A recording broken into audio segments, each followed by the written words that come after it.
All right, in this video I'm going to show you how to do a power connection kit. These are the tools you're going to end up needing. You have to have a crimp, a pair of or some razor knife, a pair of pliers to cut things with, and I use a very small flathead screwdriver. You can also use a pick tool or something like that for this process. The package here is a power connection kit for self-regulating heat cable, and I have a piece of heat cable here to demonstrate how this is going to be operating and how this works. So before we get into the connection kit, I'm going to strip this back and do a general video on how to prep your cable for the connection kit. In stripping this back, I'm going to take roughly about a 3 to a 4 inch length in on the cable, and I'm going to lightly score the outside of that with this razor knife. Now I'm not cutting all the way through the outer jacket. I'm just cutting just enough into it that if you look up closely on this outer jacket, as I bend it back, you can see the outer jacket just snap open. Same thing on this side. You can see it separate. Now, at this point, I'm going to run the knife down the outer jacket. I'm not pressing in deep enough that I'm going to cut the ground braid on the inside. And then as you fold this back like that, you can see the outer jacket open up where the slit or the cut was made. At this point, you can get a hold of that with your fingers and just pull that off and remove it from the cable. This you can discard. So now you can see the ground braid on the inside. I have not compromised the integrity of it when I was cutting into it. At this point, I'm going to open up this ground braid and remove it from the rest of the cable, but I don't want to cut any of this away. So one of the things you can do is come down here on a lower point and create a hole in your ground braid and just kind of work it open a little bit with your screwdriver or a pick tool. That'll give you an opportunity that you can actually fold the cable over and slide the ground braid over the top and then push the inner cable through and pull it through with your fingers. This helps to actually keep the ground braid intact and together so that you can do what you need to with it down the road. Tuck it out of the way for right now, and now you work with the rest of this. I'm going to now come up about 1 inch to 1.25 inches on the next layer, and I'm just going to lightly press into it with my razor knife. Just enough that I can score that outside. I'll wiggle that back and forth just to make sure I break that seal, and then I want to slide this off. It can be kind of sticky and kind of tough. Discard the excess, and now I have the inner core of the carbon polymer core available. I need to expose the bus wires at this point and get into there. I don't need all of this right here, so I'm going to cut some of this off just to make it easier to work with it. And I'm going to cut about that much. So I have maybe 1.25 inches to 1.5 inches available. At this point, I'm going to slide my razor knife on the inside of the bus wire so that if I ever get out of control, I can actually have the bus wire there as a barrier so the razor knife doesn't slide out of control and actually hit my hand. So I'm going to slide this in all the way down to the base. And you'll notice I have in here the bus wires available on the inside. And I can see that I've come close to that, just enough I can separate it from the core, but I haven't scored that bus wire and cut it open or cut it away. You don't want to cut any of those strands of wire for the bus wire. So I'm doing the same thing on this. I'm using my hands to brace myself. And then when I get to the bottom, I'm just going to cut in a little bit on one side, cut in a little bit on the other side, and remove the center. Discard that. I'm going to lightly score around the outside of each bus wire, just enough that I can bend this one way and I can see it open up. I can get my finger on there and I can pull that away and discard the sheathing. Same thing on this side. And it looks like that one might be not quite deep enough, so I'm going to go just a little deeper. There we go. And now I can get a hold of that, pull it, and discard it away. Okay, so now my heat cable is prepped. I can connect this to either another line of heat cable, or I can connect it to some cold lead or a power cord for a power connection kit. So now let's open up this kit and go through the contents of it. So in our connection kit, we're going to have a glue-lined heavy-walled heat shrink sleeve. This will go over the entire thing once we're done. We have some mastic tape. This is heavy-duty flexible electrical tape that you can use to basically watertight and seal everything up the right way. There's 2 pieces in there. We'll show you exactly what they're for. Here we have a factory cold lead connection kit. This is chemical and UV resistant, so it's good for outdoors. And it is a 12 gauge, so it can be hooked to a high voltage line, and a lot of cable to handle anything that's 20 amps and handle your 240 volt or your 120 volt, depending on which one you use. We'll set this aside. Inside this kit we have as well, get a hold of these things. So we have 2 crimp wires, wire crimpers here to connect everything together. We're going to set those aside. We also have a ground crimp right here, and that's going to be for our ground wire. Okay, so we have our crimps there, and we have, this is our CGB, so this is a seal that we're going to put the cold lead through here and go into our power box. So we push that through, and at that point we want at least 6 inches minimum right here according to NEC code, and that will give us the ability to go into a junction box and hardwire directly to a power source. So let's go ahead and prep. I'm going to pull this off so it's out of the way, and we're going to go ahead and prep these lines so that they can be put together properly. Let's go ahead and start with the heat cable. So the heat cable itself, we have stripped this back, we've prepped the bus wires, and we've got our ground braid back. The first thing that we're going to do is we're going to actually open up these bus wires out sideways. We want them perfectly sideways, so they're in a parallel line. And we're going to take the first piece of mastic tape. This should be roughly 1 inch by maybe 1.5 inches. And you're going to take this and place it on the back side of this heat cable end. And at this point, we're going to wrap this around it so it seals everything shut. So I'm going to stretch this out, and I'm going to fold it over to one side. And then I'm going to take the other side and do the same thing. Stretch it and fold it over. Okay. I like to center that so it's in the middle. It'll kind of manipulate and shift around a little bit. At this time, I'm going to press in the center, and I'm going to fold this over the top. You can see how I create a nice crease, pressing in and sealing off the gap that's between the 2 bus wires. Now I'm going to flip this over, and I'm going to take this mastic tape and I'm going to wrap it on the other side and wrap it around. There we go. So now I can push these bus wires upwards and in line. There we go. Now if you look closely, I want to show you what I created. I created a coating or a sealant or a barrier around the outside of the bus wire. When doing this process of wrapping the cable, you do not want to see the bus wire exposed on the side. And to do it the right way, you have to follow those procedures I said. If you don't, you could end up with exposed bus wire on the side right here. You want to avoid that, okay? So at this point now, we can go ahead and snip these ends off to accommodate our crimp. And if you notice, our crimp is going to sit about that deep on that bus wire. And I want the bus wire to be cut about the midpoint right here so that it can slide in here, and the flare of the opening of this will slide over the top of the mastic tape. So let's go ahead and cut them both at the same time so they end up being even. And we're going to snip it right about there. Okay. At this point, we're going to slide this on. We're going to take our crimp tool and we're going to crimp that around. You'll notice the line of my crimps is in line with the bus wire on the other side.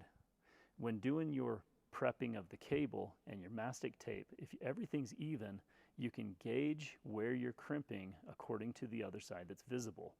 So pay attention to how you do things, put quality into it, and make sure everything's even when you do your product, when you do your connections. I'm going to take this one, I'm going to slide it on the same depth as the other one. And we're going to crimp that one on there as well. Okay. Now that they're both in there, I'm going to give them each a tug. Make sure they're on there good. So those are snug. I'm confident with that, and I feel good about it. Now we're going to take our cold lead wire. Before doing anything with this, you want to take your heat shrink sleeve and put it on the wire so you don't forget. If you have another end that's available on the other side, you can slide it on that end. But there are times if you're putting two cables together and you might have 100 feet on each end, slide that heat shrink in on first. So at this point, we're going to strip this back a good 5, maybe 6 inches, okay? We want enough line, and you're going to lightly score the outside of this cold lead. Just enough that you can do exactly what we did on the heat cable so that the outer jacket's still sealed, but you can see it break as you bend it. Oh, if it doesn't quite break, you can just touch it with that. There we go, snaps open. But now I know I haven't compromised any of the outer jacket of the main lines on the inside. So our ground, our hot, and neutral if you're using 120 volt, or your phase 2 if it's 240. So I'm going to take this excess material and just get rid of it because we don't need that in there. There we go. Discard all of that. And I want to keep my ground longer, and I want to shorten up my hot and my neutral. And I'm going to shorten them up just enough. Discard the excess.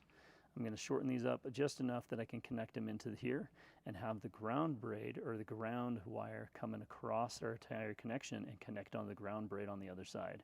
There's no sense in stripping this back and having the ground braid that's already exposed coming across our connection. So you leave this sheathed one open, leave it on, and have that extend. So let's go ahead and strip these back with your wire strippers. Do them both about the same. There we go. And you want those just enough that you can get those in the crimp, which is about 3/8 of an inch.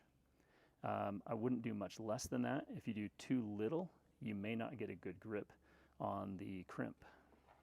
So at this point now, I am going to place the heat cable and my cold lead so my grounds are on the same side as each other.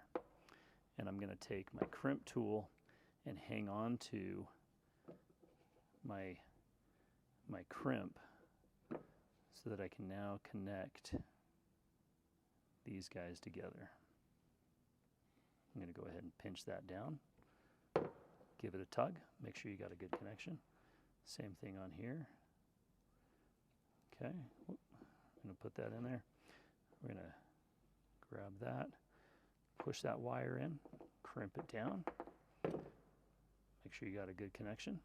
Okay, now at this point you can see we've got our ground braid ready to connect. We're going to hold on that for a minute, and we're going to add our second layer of heat shrink to our connection point right here, and that's this piece that should be 5 to 6 inches long.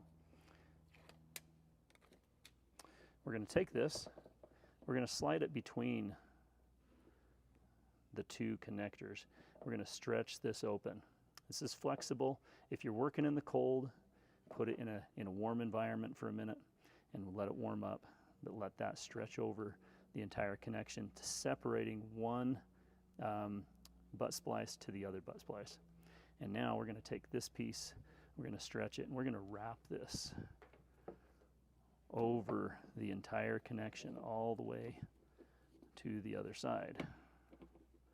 This is going to be our secondary added seal all the way around this. The first is our connectors themselves. There we go. So that is going to protect all of our connections underneath and keep them, for the most part, watertight on that layer. We're going to now take the ground wire over to the other side, and we're going to strip this off so that we can connect it to the ground braid of the heat cable. There we go. Okay, so now it's prepped, we're ready. I'm going to twist these together.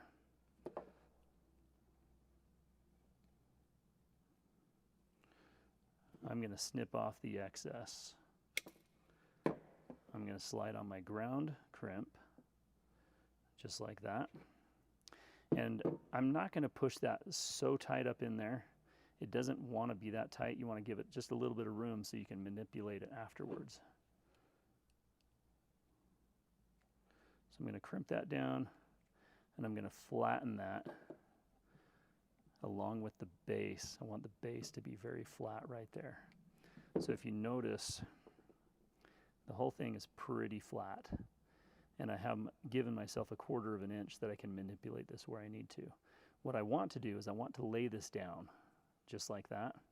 And then I'm going to take some electrical tape and I'm going to tape that to the wire. I do that because I don't want any sharp corners of the ground braid or the ground crimp in order to, I don't want that to come poking through my heat shrink.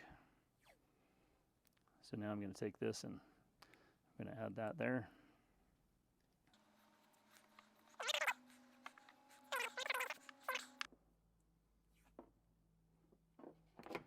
Okay, so my connection's complete. At this point, before putting my heat shrink sleeve on and heating this down, I would actually do a Megger test and do an installation test on this, make sure the integrity of my connection is solid and everything looks good. If I've tested my cable beforehand, which you should always do, you can then match it up and see if I'm off or if anything's out of balance. So now we're going to go ahead and put the heat shrink on right here. You want to make sure it's center on your connection. So if I come to one side of my connection right there and I put my thumb on that, I can now see where my halfway point would be. Bring my heat cable back to that point and I know I'm center. At this point now we can go ahead and heat this up. We always start in the middle of the heat shrink right here, and I want to seal this thing around the center point. And keep in mind the heat shrink, this is a glue-lined, heavy-walled heat shrink so that it's durable, it'll last a long time, and that glue on the inside will seal around all of the parts, all of the wires, and all your entry points, preventing water from getting in.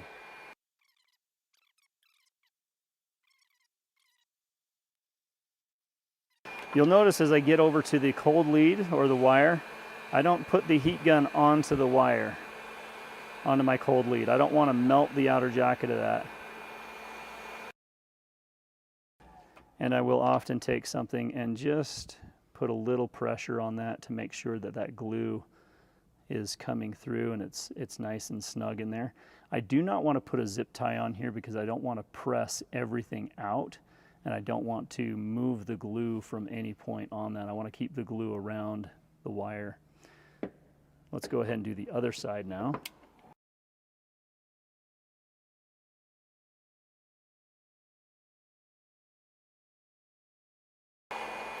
If you look in close, I can see the glue coming out from the